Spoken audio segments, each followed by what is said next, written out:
gas spinning around there. That's on the back side of this huge generator. It's about half the size of the engine, which is belt driven. You see the belt. And that's got a shaft off the back of it that drives the water pump.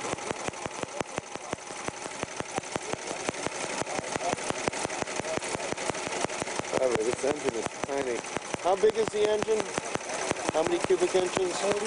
44 cubic inches. And how many horsepower? 26.5. 26. Oh, that half is real.